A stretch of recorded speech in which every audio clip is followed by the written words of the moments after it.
Melanjutkan dari kisah sebelumnya. Pada saat ini setelah Yao Sisue gagal 4 kali, dia pun memutuskan untuk pergi menemui Wang Lin dan mengajaknya bekerja sama. Ada 2 kultivator lain di kota iblis kuno selain aku, gumam Yao Sisue. Salah satunya masih di tahap awal transformasi jiwa, jadi tidak bisa banyak membantu. Hanya Wang Lin yang mampu bertahan hingga pukulan ke-7 Jenderal Iblis dan kekuatan itu cukup hebat. Tapi kepribadiannya sangat dingin, tanpa imbalan, sulit membuatnya untuk membantu. Setelah berpikir sejenak, Yao Sisue melambaikan tangannya, dan segera dia berkomunikasi dengan transmisi suara pada Wang Lin. Rekan kultivator Wang, malam ini di tengah malam, temui aku di gunung kuno 1000 km dari kamp tentara, ucap suara Yao Sisue. Wang Lin terdiam sesaat, lalu menutup mata kembali dan melanjutkan kultivasi. Tengah malam di gunung kuno 1000 km dari kamp, Yao Sisue berdiri di puncak menunggu dalam diam. Waktu berlalu hingga matahari terbit, tetapi Wang Lin tidak kunjung datang. Marah karena Wang Lin tidak datang, dia segera menuju ke kamp Wang Lin. Dalam sekejap dia sudah menembus formasi pelindung dan tiba di dalam kamp. Di depan tenda, 13 membuka mata dan berdiri menatap tajam. "Pendatang, berhenti!" serunya dengan dingin. Namun Yao Sisue hanya mendengus dan malah mempercepat terbangnya menuju tenda Wang Lin. Saat ini walaupun Yao Sisue dihadang oleh beberapa orang, dia tetap tanpa kesulitan masuk ke dalam tenda milik Wang Lin. Yao Sisue menatap tajam. "Wang Lin, ketika aku memintamu datang ke gunung kuno, kenapa kau tidak datang?" ucap Yao Sisue. "Mengapa aku harus pergi?" jawab Wang Lin dengan kening berkerut. Yao Sisue terdiam. Amarahnya mereda dan untuk sesaat dia kehilangan kata-kata. Setelah berpikir sejenak, Yao Sisue membungkuk pelan. "Aku ceroboh tadi, mohon jangan tersinggung. Rekan Wang, aku datang karena membutuhkan bantuanmu," ucap Yao Sisue. "Apa itu?" jawab Wang Lin singkat. Dia jelas enggan membuang waktu di tengah kultivasinya. "Masalah ini sangat rahasia. Ada batasan yang tidak bisa kupecahkan sendiri. Jika kau mau membantuku, aku akan memberimu hadiah besar setelahnya," ucap Yao Sisue. Wang Lin terdiam sejenak sebelum berkata tenang. "Aku sedang sibuk dengan urusan yang penting, jadi tidak bisa membantumu memecahkan batasan itu. Maafkan aku rekan Yao." Selain tidak punya waktu, Wang Lin juga tidak tertarik. Dia tidak mengenalnya dan jika Yao Sisue sendiri tidak mampu menembus batasan itu, kecil kemungkinan dia bisa membantu. Namun Yao Sisue tidak menyerah. "Kultivasimu sudah di tahap pertengahan transformasi jiwa. Untuk mencapai tahap akhir, kau pasti butuh banyak batu giok surgawi. Dan untuk menembus ke tahap ascendan, jumlahnya tidak terbayangkan. Aku yakin batu giok surgawi sangat penting bagimu saat ini. Jika kau kekurangan, aku bisa menyediakannya," ucap Yao Sisue. "Berapa banyak yang bisa kau berikan?" tanya Wang Lin. "Aku bisa memberimu cukup batu giok surgawi untuk mencapai tahap awal ascendan," ucap Yao Sisue sambil tersenyum. Yao Sisue segera menambahkan, "Jika kau mau membantu menembus batasan di tanah roh iblis, aku akan memberimu cukup batu giok surgawi untuk menembus tahap akhir transformasi jiwa. Sisanya akan kuberikan setelah kita kembali." Wang Lin terdiam lama sebelum bertanya, "Batasan seperti apa itu?" "Aku tidak tahu namanya, tapi saat diaktifkan, muncul roda berputar dengan 18 segel. Aku hanya mampu menembus 11. Dengan bantuanmu, kita bisa menembus semuanya," jawab Yao Sisue. Namun dia jelas tidak mengatakan bahwa jika gagal menembus batasan, itu berarti kematian. Wang Lin berpikir sejenak lalu bertanya, "Di mana batasan itu berada?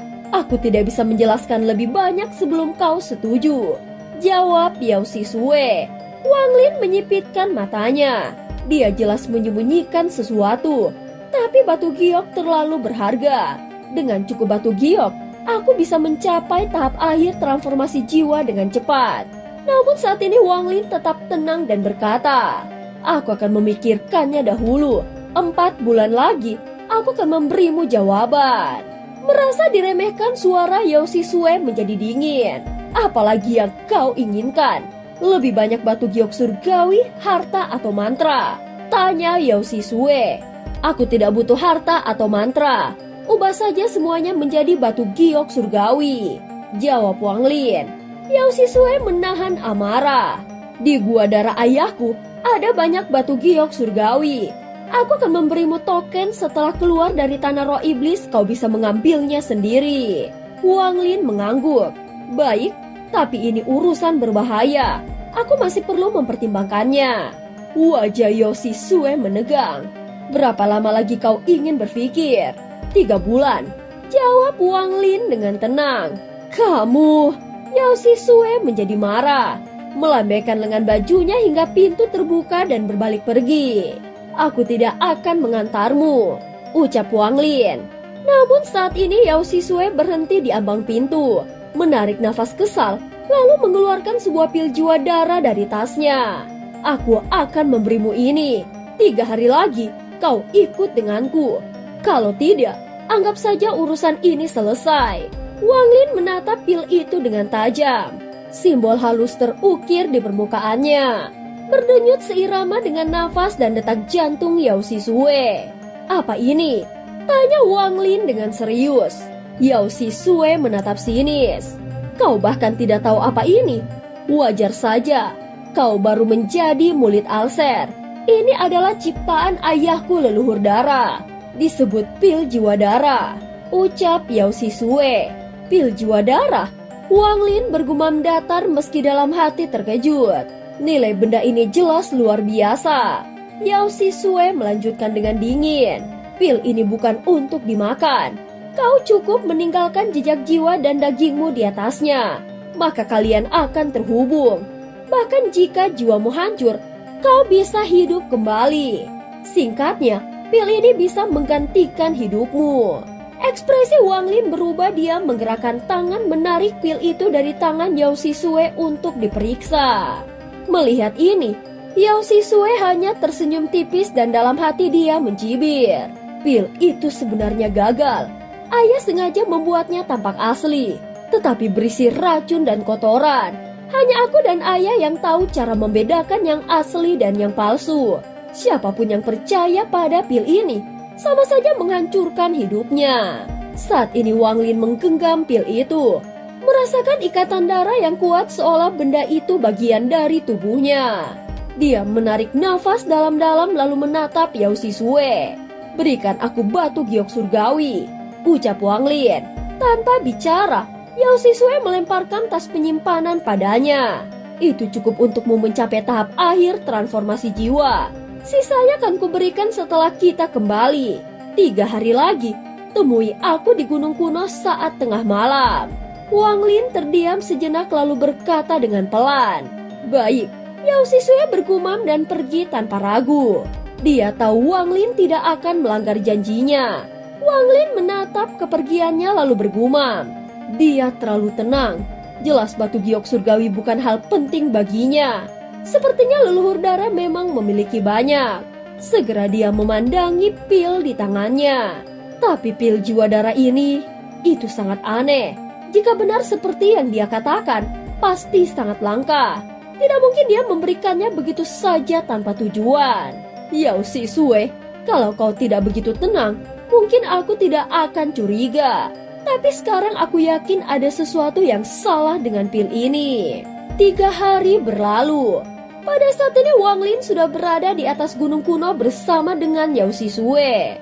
Wang Lin juga merenung sejenak tentang rumor bahwa tanah roh iblis mungkin diciptakan oleh seorang kaisar surgawi. Lalu menenangkan diri dan mulai memahami domain hidup dan mati yang telah menyatu dengan tubuhnya. Tangan kirinya melambangkan kematian, tangan kanannya kehidupan, dan di antara keduanya mengalir sungai keabadian. Pada saat ini meskipun berkultivasi, kewaspadaannya tetap tinggi terhadap Yao Sisue. Dia tahu keduanya sama-sama waspada, jadi belum saatnya bertindak. Saat dia memperdalam pemahaman, kekuatan misterius turun dari langit dan berkumpul di sekitar Yao Sisue. Kekuatan itu membentuk simbol emas di antara alisnya. Begitu Yao Sisue membuka mata, simbol emas di matanya memancarkan aura menakutkan hingga membuat hati Wang Lin bergetar hebat. Namun dia segera menyadari bahwa kekuatan itu bukan milik Yao Sisue, melainkan berasal dari simbol emas tersebut. Dia lalu kembali fokus pada pemahamannya sendiri. Beberapa saat kemudian, kekuatan misterius juga mengelilingi tubuh Wang Lin. Dalam keadaan seperti mimpi, dia mendengar suara samar mengatakan namaku adalah King Lin. Dia segera mengaktifkan segel kehidupannya dan membuka mata. Segera di matanya juga muncul simbol emas yang jauh lebih rumit memiliki 6 goresan. Yao Sisue terkejut karena Wang Lin mendapatkan simbol yang lebih tinggi darinya. Tatapan Wang Lin kini membuatnya tidak nyaman. Dengan dingin dia berkata, "Dengan simbol emas itu, kau bisa berjalan di jalan naga yang dihormati. Ayo pergi." Keduanya berjalan di jalur naga melintasi jurang berbintang yang panjang tanpa ujung. Setelah beberapa hari, mereka tiba di sebuah platform besar dengan patung raksasa bertelinga dan berlengan besar. Ini segel pertama. Aku pecahkan lapisan pertama dan kau lapisan kedua, ucap Yao Sisue. Segera dia langsung menyerang patung itu, mengeluarkan batu giok darah dan menyegelnya dengan cepat. Patung itu sangat kuat, setara dengan kultivator tahap awal transformasi jiwa. Namun tetap tidak berdaya di bawah segel Yao Sisue. Wang Lin terkejut melihat kekuatan batu giok itu. Jelas itu buatan ayah Yao Sisue. Saat dia melangkah ke platform dan menatap patung yang disegel, matanya menangkap cahaya keemasan samar di dalamnya. Dengan penglihatan tajamnya, dia melihat simbol tunggal bergores satu di tubuh patung itu. Setelah melihat simbol di patung, Wang Lin mengikuti Yao Sisue sambil memikirkan kemiripan antara simbol di patung. Simbol 3 goresan milik Yao Sisue dan simbol 6 goresan miliknya. Dia mencoba menirunya tetapi gagal lalu berhenti memikirkannya. 7 hari kemudian, mereka tiba di platform lain dengan patung bermata 3. Yao Sisue memberi isyarat agar Wang Lin menghadapinya. Begitu dia naik ke platform, patung itu hidup dan menyerangnya. Wang Lin menggunakan bendera pembatasan untuk menahan serangan. Tetapi segera menyadari bahwa kekuatan kasar tak berguna dan tubuh itu dilapisi lapisan pembatas. Pada saat ini dia bertarung sambil mempelajari strukturnya dan akhirnya melihat bahwa seluruh patung tersusun dari ribuan segel pembatas. Serangan paku batu dan energi patung diserap olehnya untuk memperkuat bendera pembatasannya. Setelah memahami esensinya, Wang Lin menciptakan pusaran besar berisi ribuan pembatasan yang menghancurkan patung dari dalam. Saat mata ketiga patung terbuka dan melepaskan cahaya emas kuat, Wang Lin menggunakan darah esensinya untuk memperkuat segelnya dan menekannya hingga patung hancur total. Dari reruntuhan itu muncul simbol emas 2 goresan, yang kemudian menyatu dengan simbol yang digambar oleh Wang Lin. Akhirnya Wang Lin menambahkan 1 goresan lagi, membentuk simbol 3 goresan, sama seperti milik Yao Sisue. Saat Wang Lin menyelesaikan simbol 3 goresan, energi spiritualnya mengalir deras dan simbol itu memancarkan cahaya emas yang menghapus kabut di sekitar platform. Yao Sisue terkejut, karena sebelumnya dia tidak pernah bisa menghancurkan patung dan menyerap simbol seperti Wang Lin. Wang Lin merasa simbol itu belum sempurna tanpa goresan keempat, lalu melemparkannya ke arah Yao Sisue. Dia segera menangkis dengan batu giok darah menghabiskan sebagian besar kekuatannya. Merasa marah, dia menyerang Wang Lin. Tapi Wang Lin tetap tenang dan menjelaskan bahwa simbol itu muncul tanpa kendali. Setelah menahan diri, Yao Sisue memilih pergi lebih dulu ke platform berikutnya.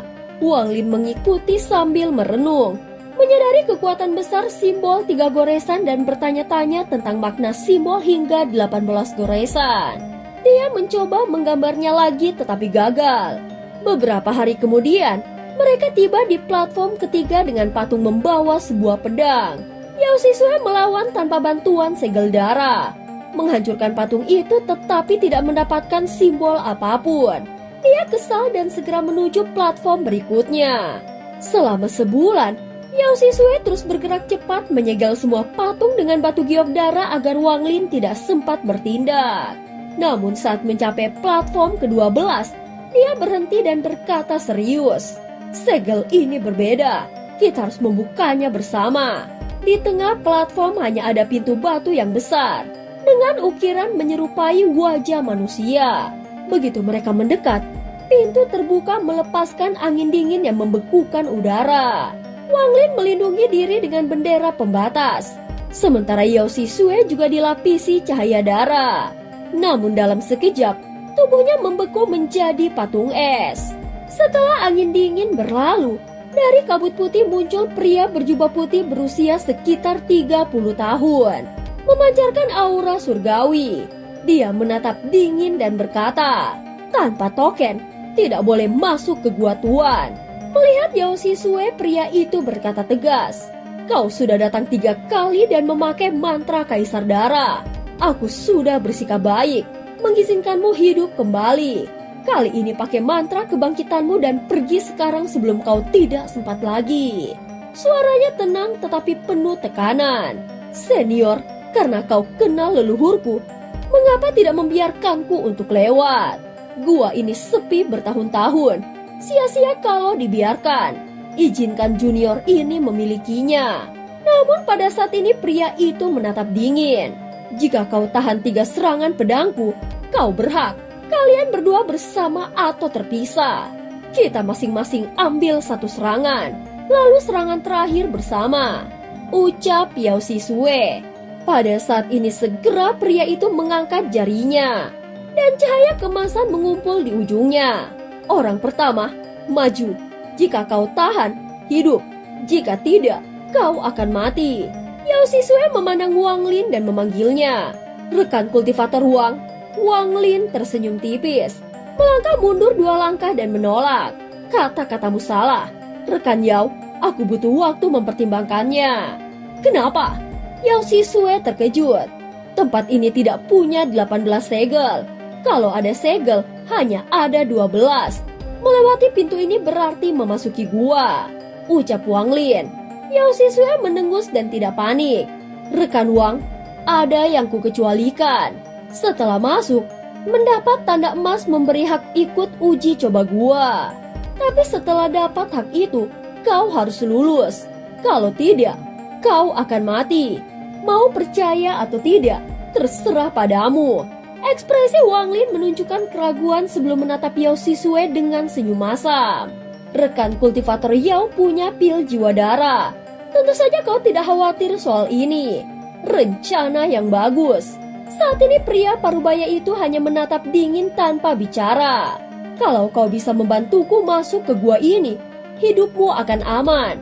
Aku juga akan menepati semua janjiku," ucap Yao Sisue. Wang Lin berpikir sejenak lalu berkata, "Baiklah, aku akan membantumu. Tetapi aku ingin tahu dulu tempat ini apa sebenarnya," tanya Wang Lin. "Ini gua peninggalan seorang makhluk surgawi. Ayahku tahu tentangnya dari seorang kaisar iblis. Gua ini sudah lama kosong. Kebanyakan mantranya hilang, hanya roh gua yang tersisa. Untuk menahan 3 sinar pedang di dalamnya, dibutuhkan kultivator tingkat ascendan. Itu saja yang perlu kau tahu. Sekarang tolong bertindak bersama kultivator Wang." Wang Lin menatap serius. Energi pedang sekuat itu hanya bisa ditahan kultivator ascendan. "Aku hanya di tahap transformasi jiwa." Yao Sisue menjawab dingin. "Kalau gagal masuk, aku masih punya pil jiwa darah. Tapi kau pasti akan mati."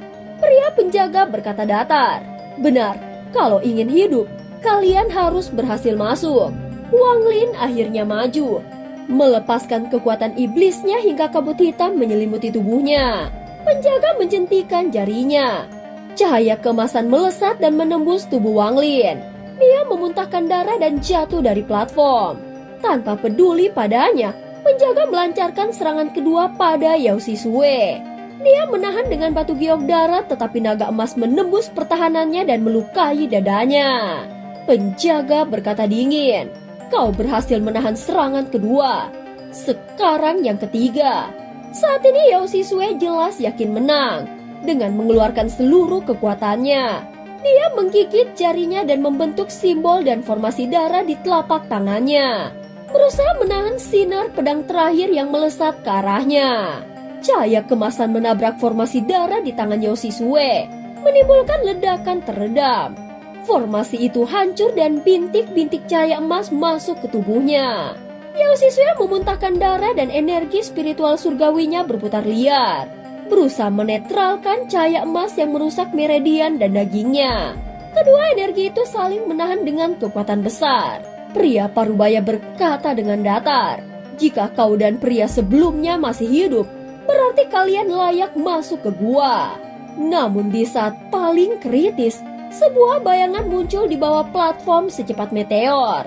Sosok bertopi jerami itu tiba di hadapannya dalam sekejap, mengulurkan tangan hingga tas milik Yao Sisue terbang keluar.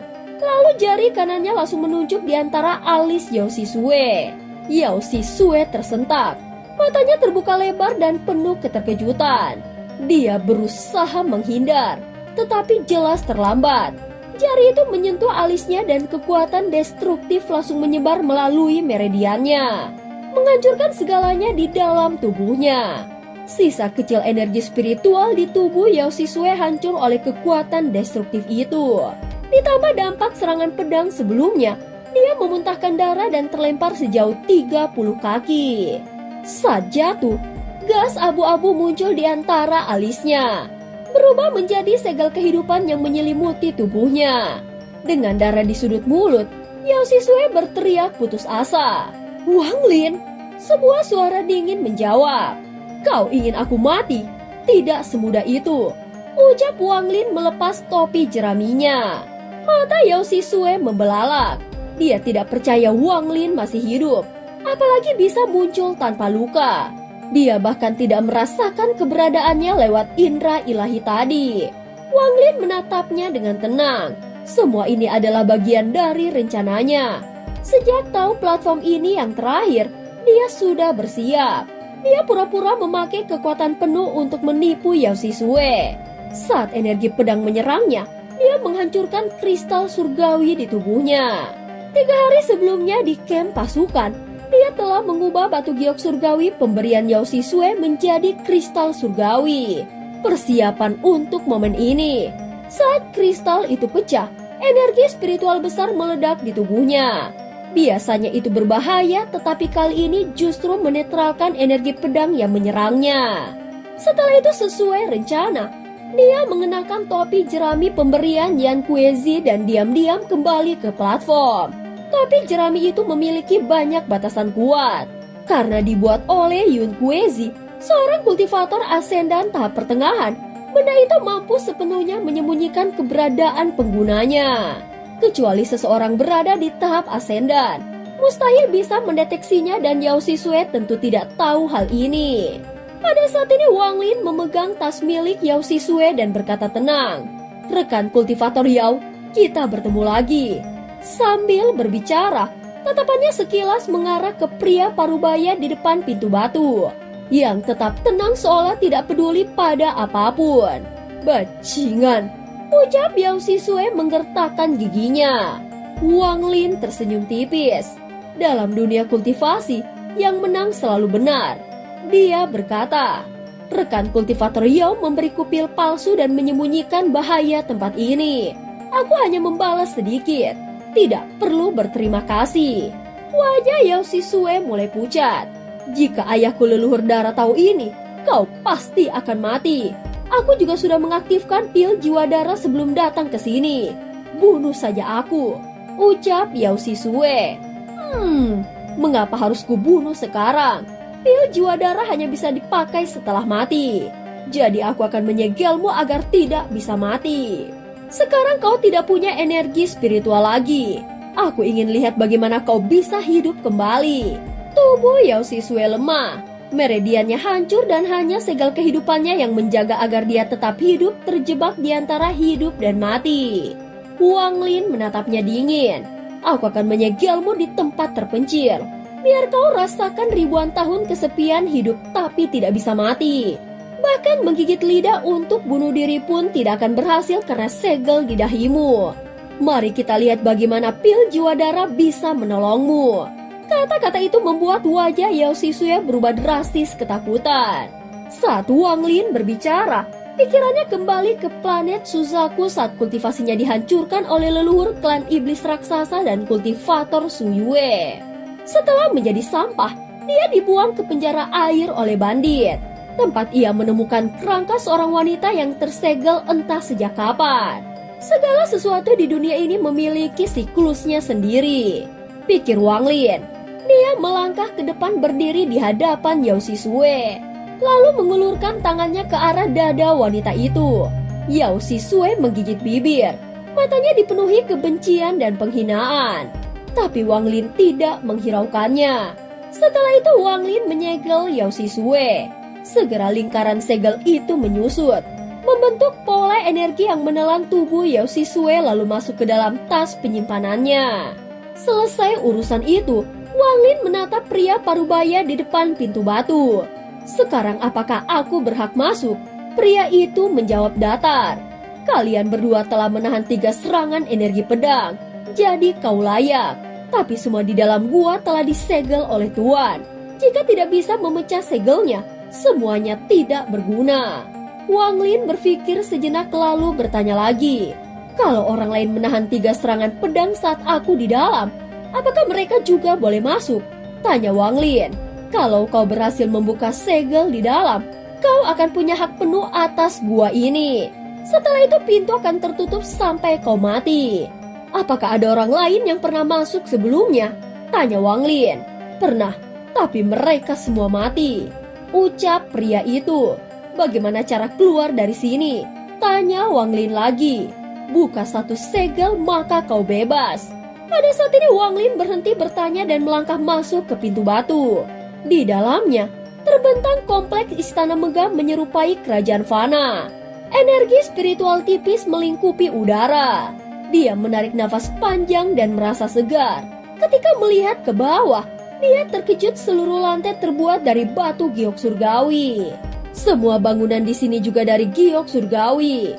Gumam Wang Lin kagum, tapi segel kuat menutupi semuanya, membuatnya tidak bisa mengambil apapun. Apakah gua ini benar-benar milik seorang makhluk surgawi? Pikir Wang Lin dalam hati. Segera dia memeriksa setiap sudut dengan cermat. Saat ini Wang Lin menemukan bekas meja dan kursi serta sisa mantra pelindung yang telah hancur. Dari tanda-tanda di lantai, dia menyimpulkan bahwa 3 orang pernah masuk ke tempat ini sebelum dirinya. Orang pertama menggunakan 18 pembatasan bunga plam. Jelas seorang ahli yang hanya tertarik pada barang langka. 2 orang berikutnya masuk kemudian, tapi cara mereka kasar dan tidak profesional. Bahkan merusak meja serta kursi saat memaksa membuka segel ini.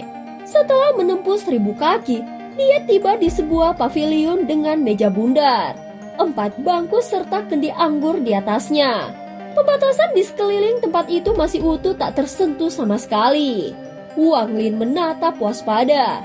Sepertinya orang sebelumnya terhenti di sini, dan rahasianya ada pada kendi anggur itu, pikirnya dengan wajah yang serius. Saat ini Wang Lin dengan hati-hati melangkah menuju pavilion, menghitung setiap langkah agar tidak memicu pembatasan mematikan. Setelah melewati area berbahaya dan selamat dari tornado petir hitam, dia akhirnya tiba di pavilion dalam keadaan basah oleh keringat. Begitu kakinya menapak, cahaya terang menyinari area 100 kaki di sekitarnya dan pemandangan berubah menjadi taman indah dengan gunung buatan serta hutan bambu. Sebuah suara misterius terdengar, memberitahu bahwa ia kini menjadi pemilik sementara gua tersebut. Sebuah token kristal terbang ke arahnya sebagai tanda kepemilikan. Wang Lin kemudian memecahkan pembatasan di meja bundar dan berhasil mengambil kendi anggur surgawi, berisi 10 tetes dari anggur. Saat dia meneguk 1 gelas, energi spiritual luar biasa memenuhi tubuhnya, membuatnya mabuk dan akhirnya tertidur selama setahun penuh. Selama tidur itu, energi spiritualnya meningkat drastis hingga hampir mencapai tahap asendan. Setelah terbangun, Wang Lin terkejut dengan kekuatannya yang melonjak dan bersyukur karena tidak menerobos saat tidur, yang bisa saja membunuhnya. Dia menyadari bahwa tempat ini adalah lokasi terbaik untuk terobosan di masa depan, dan menyimpan kendi anggur dengan hati-hati. Sebelum pergi, Wang Lin menemukan tanda-tanda loteng lain tersembunyi di balik hutan bambu ini. Namun memilih tidak menyelidikinya dahulu. Menggunakan token kristal dia keluar dari gua tersebut. Dan cerita pun berakhir. Terima kasih udah dengerin Miho dari awal sampai akhir ya. Sampai jumpa.